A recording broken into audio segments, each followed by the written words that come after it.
But just how strong is Deadpool? How superfit is this superhero?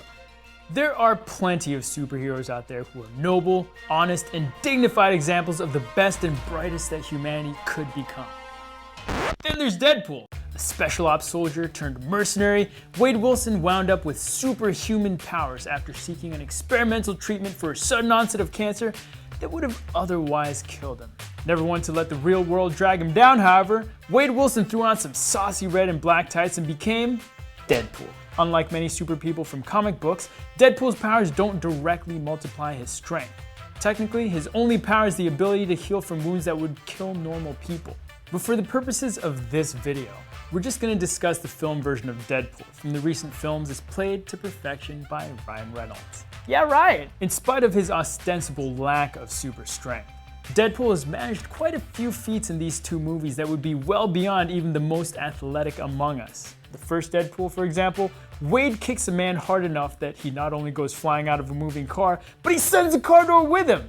Now, believe it or not, it's not necessarily as hard as you might think to knock a car door off its hinges. An ordinary man could do it, according to experts.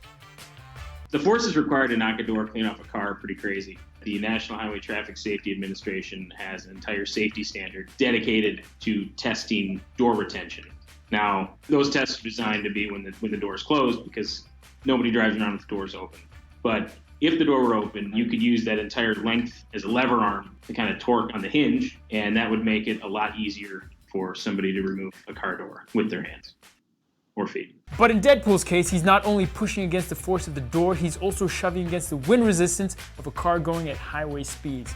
As a ballpark estimate, it seems safe to assume Deadpool is kicking with at least twice the force of an average person. Let's take a look at a second example. In the final fight scene of the film, Deadpool manages to leap off one leg and catapult himself more than 6 feet into the air in the midst of a martial arts style kick. Deadpool's motion in that moment is not all that different from the kung fu move known as the butterfly kick. Well, a butterfly kick is probably one of the more difficult moves in terms of martial arts. My name is Alex Richter. I've been teaching Wing Chun Kung Fu here in New York City for 16 years. Well, ideally, you would probably use this move in film choreography. In terms of real fighting, I don't know, maybe when your opponent's like really drunk and there's a crowd of people you want to impress, then it might work. Either way, however, it is clear that Deadpool is jumping far higher than any normal being would be able to do in such a scenario.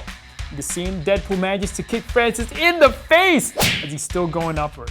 He effectively manages to propel himself at least 6 feet in the air off of 1 foot. So, if Deadpool can do things like kick a car door off its hinges, just how much stronger than an ordinary man is he? To find out, we talked to physical fitness expert Ebenezer Samuel. Now the thing about Deadpool is it's not just pure strength with him. When you look at that butterfly kick, there's a whole ton of just athleticism and flexibility. You can't teach that in the weight room. Where you see kind of more strength from Deadpool is when he's kicking that guy out of the car. Essentially, the guy is doing a really awkward pull-up at a diagonal angle and then tucking his legs and then transfer it to the henchman's head. He's probably doing banded knee tucks pretty heavy, but then when he kicks, there's a ton of leg strength and there's a ton of glute strength that's coming from really heavy hip thrusts. And then the finish on that kick, that's all just core. Imagine doing a plank with 4 45-pound plates on your back. That's probably what Deadpool can do, and that's probably what he does when he goes to the gym. So there you have it. Seems Deadpool is about 2 times stronger than a normal man of the same proportions. Sure, Deadpool isn't quite as powerful as most of his superhero compatriots, but then again, when you have both metafictional self-awareness and a whole lot of guns, it's clearly enough to succeed.